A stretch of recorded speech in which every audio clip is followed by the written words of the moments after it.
Books are the bedrock of culture. Whatever we believe, our ideologies and lifestyles today have been shaped by books like the ones this video will discuss, that have altered our worldview. Time-honored books have had a massive impact on science and civilization, creating a shift in the way we view these fields and allowing technology to develop further. Take a journey with us and discover 5 books that have left an indelible mark on history and allow us to gain a clearer perspective of the global forces that shape our world. Number 5. The Kolbrin Bible. The Kolbrin Bible is one of the oldest books in history. This book is a 3,600-page manuscript that gives a contrary perspective pertaining to the big cataclysm, with another prophecy that the end of the world would come by the hand of the same element. This element is recorded as the destroyer, and it would come again to finish what it started. The Kolbrin Bible is also called the Kolbrin manuscript or the Coil book, and it contains 11 ancient texts. This book was found during a fire in the Glastonbury Abbey, but has its root in ancient Egyptian mythology. History has it that the first 6 parts of the book were written by Egyptian priests and contained teachings on cosmology, arithmetic, and astrology, amongst others. The book found its way into the hands of a Paean sailor who brought it to the territory of Celtic Druids, what is now known as England. The Kolbrin Bible was found in the same place where the Holy Grail was said to be placed. After much editing and considering the worthiness of its content, the Bible would then be published in the 18th century under the name the Coil Book. The Kolbrin Bible gives a striking description of events contained in the Old Testament and explicates the prophecy of the future of mankind continued in Revelation. The Kolbrin Bible describes the Great Destruction, but detaches God from its affairs, contrary to the opinions of the Bible, where water would be used to destroy the earth. The Kolbrin Bible records an alien force as responsible to the Great Cataclysm. This force was described as the Destroyer. The book also prophesies that the Destroyer will come back to sweep whatever life would be left on earth. 110 generations must go on sunset. Kingdom will rise and fall. People will fly in the air like birds and will swim in the seas like fishes. Men will negotiate peace, and that will be their days. Days of hypocrisy and deception. Women will be like men, and men will be like women.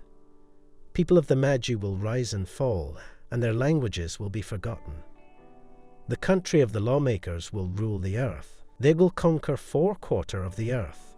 They will conquer 4/4 of the earth, and will talk about peace, but will begin war. The nation of the seas will be bigger than any other, but will be like an apple with a rotten core, and won't be long-lasting. The merchant people will destroy those who do wonders. The strong ones will fight the weak ones. North will fight the south, east will fight the west, and the light will fight the darkness. People will be divided by races, and their children will not be unknown among them. Brother will fight brother. Husband will fight his wife. Fathers are not going to teach their sons no more, and sons will be cowards. Women will become equal to men and will not be treated with respect. Problems will arise in people's hearts. They will search for something without knowing what they search. Insecurity and doubt will torture them. They will have huge wealth, but their spirit will be poor. Then there will be a shift in the movement of the earth and the sky, and there will be tremors. He will arrive unnoticed. People won't know they will be deceived. The time of the Destroyer is coming. The Destroyer will come, and the mountains will be divided and will ignore fire and ash. Trees will be exterminated. Waters will devour the entire earth, and the sea will boil. The sky will burn bright and red, and the earth's color will resemble honey. Although elements of this prophecy are being experienced in different parts of the world, scholars neglect the provision and termed it mere literature. Number 4. The Book of Enoch. There are a whole lot of gaps in many stories that we have about the world and the formation of the universe. However, the Book of Enoch, also known as the Forbidden Book, answers many questions that we may have about the creation of the world, the formation of the universe, and the evolution of humankind.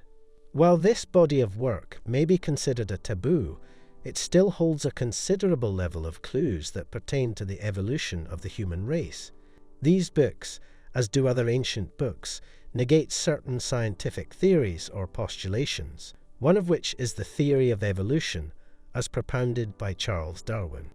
The book gives a completely different story about how the human race, as we know it now, was born claiming the presence of a superior alien species living and serving as guardians amongst men.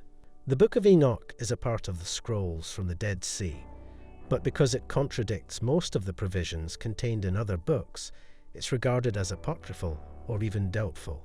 One of the reasons the book's considered apocryphal is because it negates scientific theories and teaching from preachers over time. However, sources have it that the researchers that read and analysed the book objectively concluded that it is part of the output material for the Book of Genesis, but provides a more detailed description of how the world was before the big cataclysm. The Book of Genesis records the presence of giants living amongst men, but did not give a detailed description of how the giants came to be. The forbidden books tell of the presence of extraordinary creatures with advanced technology sent to Earth to watch over people. These aliens are now generally called angels. They stayed with humans, and soon enough began to have sexual relationships with women. The aftermath of their relationship is what Genesis records as destructive and bloodthirsty giants, known as the Nephilim. Humans were taught how to produce weapons, cosmetics, fire, and also to perform magic. However, the result of their new knowledge was self-destruction. The evidence described in the Book of Enoch was destroyed in the big cataclysm. Number 3. Ars Notoria. Ancient wisdom is a part of the bedrock of any civilization. This is because, for one, to achieve a thorough understanding of the present world and have one's curiosity amply quenched, one must consider how the world began from the eyes of books written about it. That is why the first book we'll be looking at explicitly explains the form and pattern of the world and the life force that controlled the earth prior to its destruction. Ars Notoria is considered as one of the most mysterious and controversial books ever written. This ancient book is part of what has now come to be known as the Little Key of Solomon. The Little Key of Solomon is a compendium of ancient wisdom, which includes 5 very mysterious books: Ars Goetia, Ars Theurgia Goetia, Ars Paulina, Ars Almadal, Ars Notoria. Although all of the books contained in the Little Key of Solomon are ancient and contained varying and important stories about the origin of the world and the relationship between divinity and humanity, we'll be considering the oldest of the 5 books in this video, Ars Notoria. History has it that Ars Notoria was alluded to for the first time by Michael Scott in 1236. The book features mystical as well as historical and occult content. Apart from holding keys to gaps in research and knowledge, the book is said to contain a sequence of prayers intended to give photographic or eidetic memory and instant literacy to the reader. In most cases, the magician. These particular prayers are similar to the ones included in the Sworn Book of Honorius, a medieval book of spells in grim war, supposedly written by Honorius of Tiva. The Sworn Book of Honorius is one of the oldest, as well as most influential grimoires ever written. The grimoires covers a wide range of topics from astrology, history, and special spells to occult magic. Ars Notoria may be one of the oldest and most influential books in the Little Key, but it was completely ignored in the Little Key during the first publication of the compendium by A.E. Waite in the 13th century. Ars Notoria was actually not included. However, when the essence of the book became known, it took its place as one of the most visual books in the Little Key of Solomon. The book was first published in 3 languages, Hebrew, Greek, and Latin, and carries the force of 1,000 grimoires. There's a popular misconception that Ars Notoria is a spell book filled with demonic magic and heresies. And while this may have travelled far and wide, it's actually not the case. Ars Notoria contains prayers, songs, histories, and essays that are aimed at training the senses of the magician. The book aims at giving the reader a sharper and more intellectual mind. It is said that King Solomon, the wisest man that ever lived, according to the Old Testament of the Bible, got his wisdom from reading this book. The book prepares the mind of the magician to take on and prevail over any form of intellectual and societal problems. You become a compendium of wisdom, not being able to forget whatever you lay your eyes on.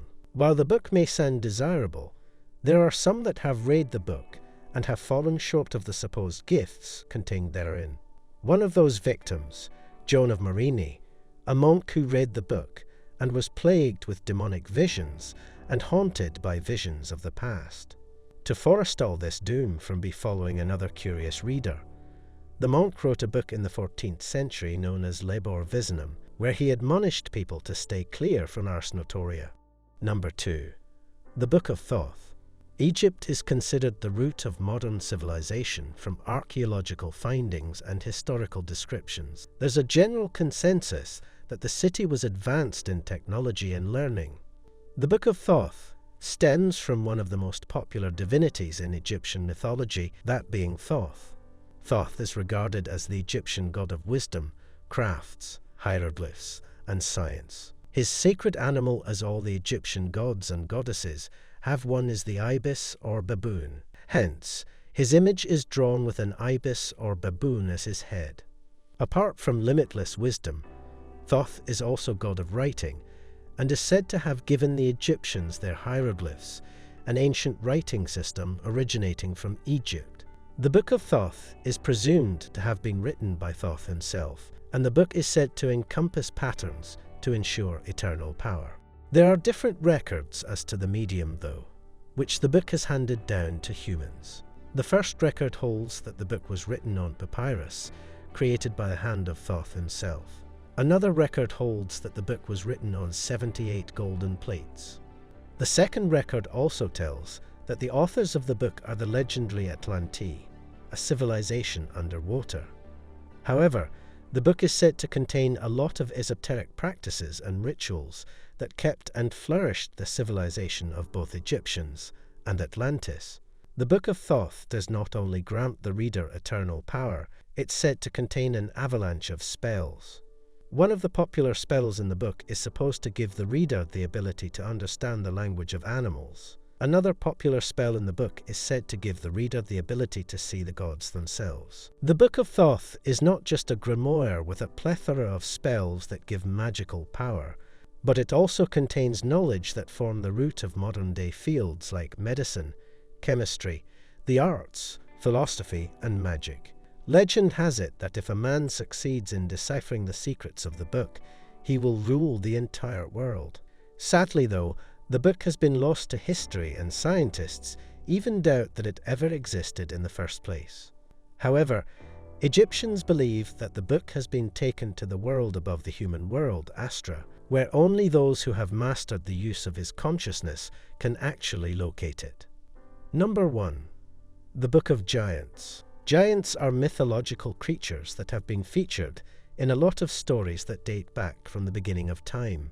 They're unusually tall and large creatures that feed on human flesh and are almost always ruthless. Different ancient texts have argued for and against their existence, leaving a loop in the argument. One of the books that explained the existence of giants is the Book of Giants itself. The Book of Giants is one of the most essential texts that explains the origin and civilization of gigantic creatures. The book is amongst the most contentious ancient texts ever found. Some researchers and explorers are of the view that the book is an offshoot of the Book of Enoch. The book records the liberal interactions between angels and people as documented in the Book of Genesis. It was the interaction between angels and women that gave rise to giants. The angels stayed and ruled over the earth for 120 years, according to the Bible. The Book of Giants records the feats of the giants and the havoc that they wreaked on humanity for thousands of years. Nephilim, or giants, are considered to be mythological creatures by scientists, but the Book of Giants provides a compelling argument and buttresses it with facts and proofs for the lives of the children of Shinahaza, Olia, and Haya. Published in 6 to 7 languages, the Book of Giants provides ample understanding of what giants were and why they were exterminated from the face of the earth, and it was written first in the Syrian languages, Greek, and the Middle Persian versions. The Book of Giants contains how the giants were removed from earth because of their violent tempers, although they sent words to Enoch for him to intercode to God on their behalf. The message fell off, and they were destroyed by God in the great cataclysm. Only Noah and his sons would be saved from the destruction.